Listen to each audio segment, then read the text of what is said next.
Assalamualaikum warahmatullahi wabarakatuh. Kami dari kelompok 3 akan menjelaskan buku 3 chapter 11 dengan judul The Unpretentious Joy of Being a Group Member. Langsung saja masuk kepada materinya. Materi pertama akan dijelaskan oleh rekan saya, Ayu Rismawati. Kepada Ayu dipersilahkan.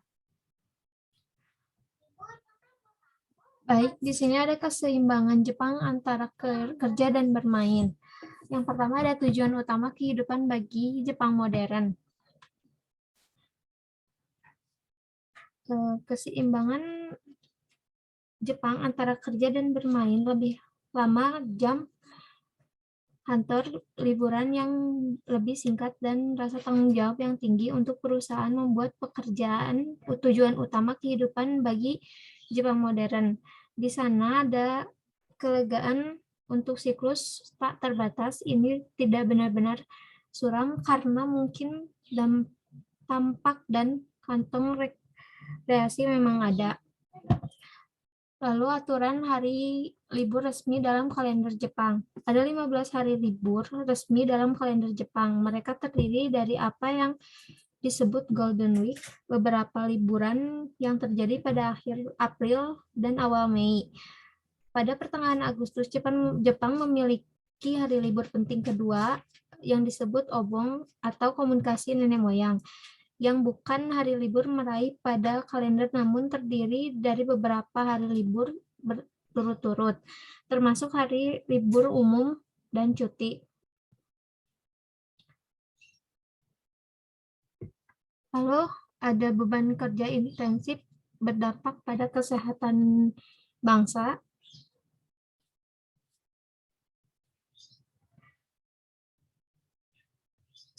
Statistik global menunjukkan bahwa di negara-negara barat, penyakit jantung dan pembuluh darah adalah pembunuh nomor 1 diikuti oleh kanker. Kesenjangan antara kedua masalah kesehatan ini sangat besar. Situasi sangat berbeda di Jepang. Masalah kardiovaskular dan vaskular cerebral yang diambil bersama-sama membunuh lebih sedikit orang daripada kanker. Sebagaimana disebutkan di atas, antara Januari 1988 dan Desember 1990, bekerja terlalu keras menewaskan 89 orang dan kebanyakan dari mereka 26 meninggal akibat serangan jantung dan stroke yang hebat. Lalu ada para psikologis berbicara tentang faktor kulturologi.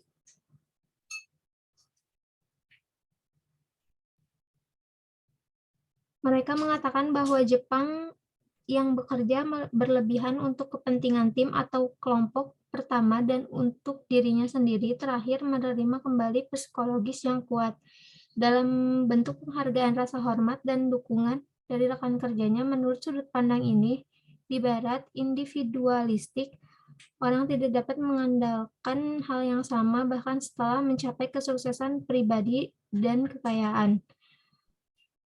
Lalu, Edwin Reicher tahun 1910 sampai 1990 juga menekankan aspek tersebut pada suasana kantor Jepang.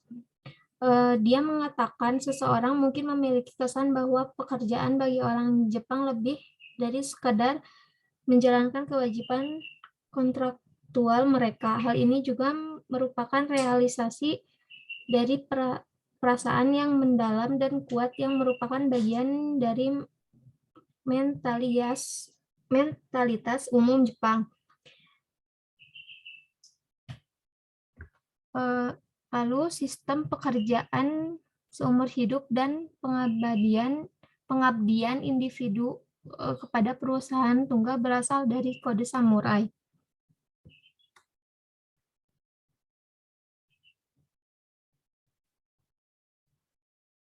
Pekerjaan barat didasarkan pada persyaratan pasar mendorong karyawan untuk mencari aplikasi yang paling menguntungkan dari keahlian profesional mereka. Manajemen Jepang modern telah melestarikan prinsip ini dalam bentuk pengabdian seumur hidup kepada satu perusahaan yang menjamin dukungan seumur hidup kepada karyawannya sebanyak decade feudal dan memiliki beberapa abad yang lalu. Dan yang terakhir ada stabilitas batin pasar tenaga kerja tidak boleh diabaikan.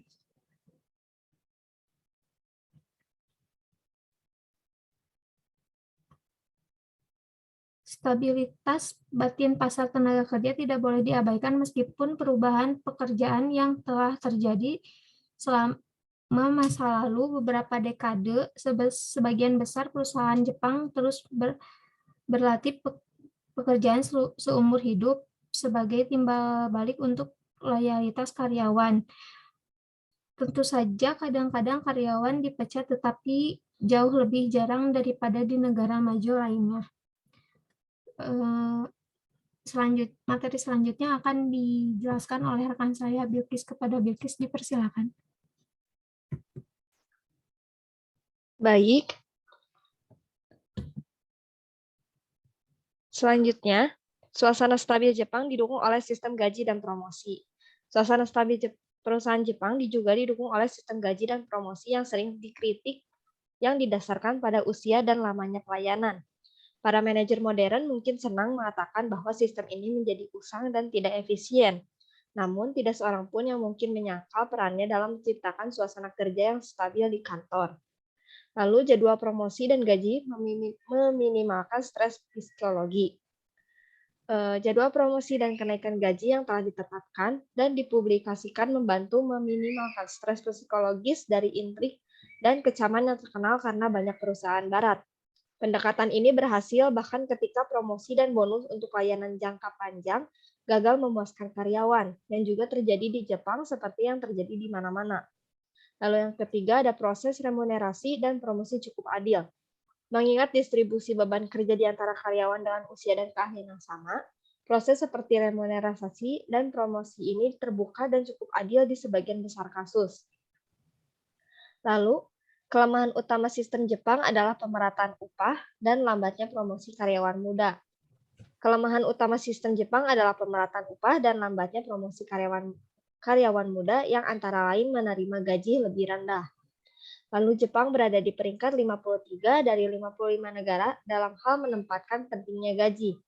Dengan kata lain, di hampir setiap negara lain di dunia, uang memainkan peran yang lebih besar dalam berburu pekerjaan daripada di Jepang. Jepang menempatkan prioritas tertinggi mereka pada suasana psikologis perusahaan dan adalah satu di antara negara-negara yang peringkat kriteria ini tinggi. Stabilitas perusahaan dan pemenuhan profesional berada di peringkat 2 dan 3. Masing-masing menempatkan Jepang di posisi 27 dan 16. Takahashi 2003. Next. Lalu, bekerja untuk sebuah perusahaan Jepang membutuhkan loyalitas dan ketekunan, bukan inisiatif dan usaha. Sehingga membuat beban tanggung jawab jauh lebih ringan. Studi terbaru menunjukkan bahwa hanya sebagian kecil dari populasi global, 4 hingga 8% yang mampu membuat keputusan yang rumit dan benar sambil tetap mental seimbang. Lalu, karena tradisi sejarah, etnis, dan budaya Jepang memperoleh etos kerja sebelum revolusi industri. Ketika pola ekonomi saat itu membutuhkan kualitas-kualitas ini, Jepang segera memanfaatkannya dengan sebaik-baiknya. Pertama, selama modernisasi di akhir abad ke-19 dan kemudian lagi setelah Perang Dunia Kedua. Next. Lalu, pekerjaan yang paling umum di Jepang. Yang pertama, mayoritas orang Jepang akan mengatakan shain, yang secara harfiah berarti karyawan perusahaan atau anggota tim. Seseorang yang dipekerjakan untuk mengikuti perintah dan bekerja di mana dia ditugaskan. Mayoritas orang Jepang yang berbadan sehat bekerja untuk perusahaan swasta. Jadi, shain adalah bentuk pekerjaan yang paling umum. Lalu, saat merekrut karyawan, perusahaan Jepang memberikan banyak jaminan. Jika pendidikan pelamar tidak cukup atau tidak sesuai dengan spesialisasi perusahaan, karyawan tersebut dididik di tempat kerja. Pelatihan dasar memakan waktu 1-2 tahun, dan kemudian karyawan menguasai keterampilan kejuruan sepanjang sisa karirnya. Lalu, di daerah timur laut Jepang, perusahaan memberikan gaji setahun sekali. Mereka memberikan gaji setahun sekali pada karyawan mereka untuk mengkompensasi tagihan pemanas mereka di musim dingin. Ketika seseorang pensiun, ia dapat menerima bonus 40 bulan gaji di samping pensiun pemerintahnya.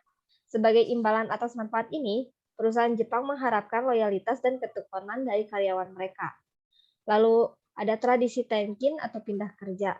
Harus ditambahkan ke dalam daftar syarat. Menurut tradisi ini, karyawan dipindahkan ke departemen perusahaan yang berbeda, yang bisa di Jepang atau di luar negeri.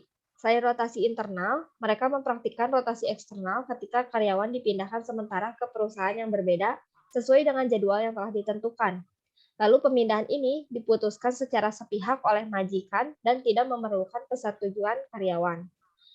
Lalu yang terakhir, pekerjaan seumur hidup dan prioritas diambil kelompok.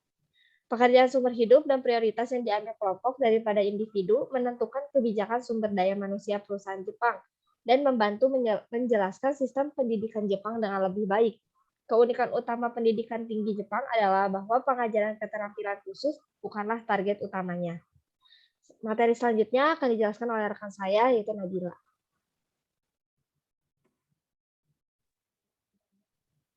Nah, selanjutnya, untuk mendapatkan pekerjaan tetap di Jepang, seseorang harus lulus kualifikasi ujian dan menjalani wawancara. Perusahaan elit dan pemerintah lembaga pertama melakukan kontes dokumen yang mengeliminasi semua kecuali 10% dari pelamar yang diizinkan mengikuti ujian masuk. Mereka yang lulus diundang untuk wawancara individu. Nah, seperti apa kualitas yang paling diminati di pasar kerja Jepang? Sebuah survei terhadap 200 perusahaan Jepang dilakukan oleh Kajihara pada tahun 1997. Dari survei tersebut menyimpulkan bahwa yang pertama, perusahaan dengan profil yang berbeda memiliki persyaratan. Misalnya, produsen menghargai kejujuran dan keramahan di atas segalanya.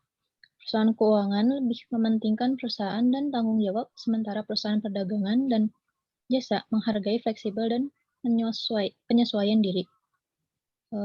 Yang kedua, perusahaan transnasional besar lebih memilih karyawan dengan pelatihan profesional yang baik.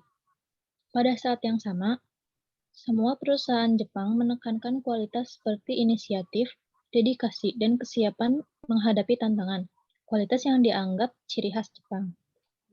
Yang ketiga, lulusan Universitas Jepang menilai tingkat pelatihan umum mereka sendiri dan kualitas terkait seperti tanggung jawab, kerjasama, dan optimisme. Pada saat yang sama, mereka tidak yakin dengan kemampuan mereka untuk menunjukkan inisiatif dan usaha, untuk menjadi fleksibel secara mental, atau untuk dapat dengan jelas menyatakan ide-ide mereka. Pakar Jepang tentang hal ini menegaskan bahwa harapan perusahaan sesuai dengan aspirasi lulusan untuk menjadi generalis, bukan spesialis.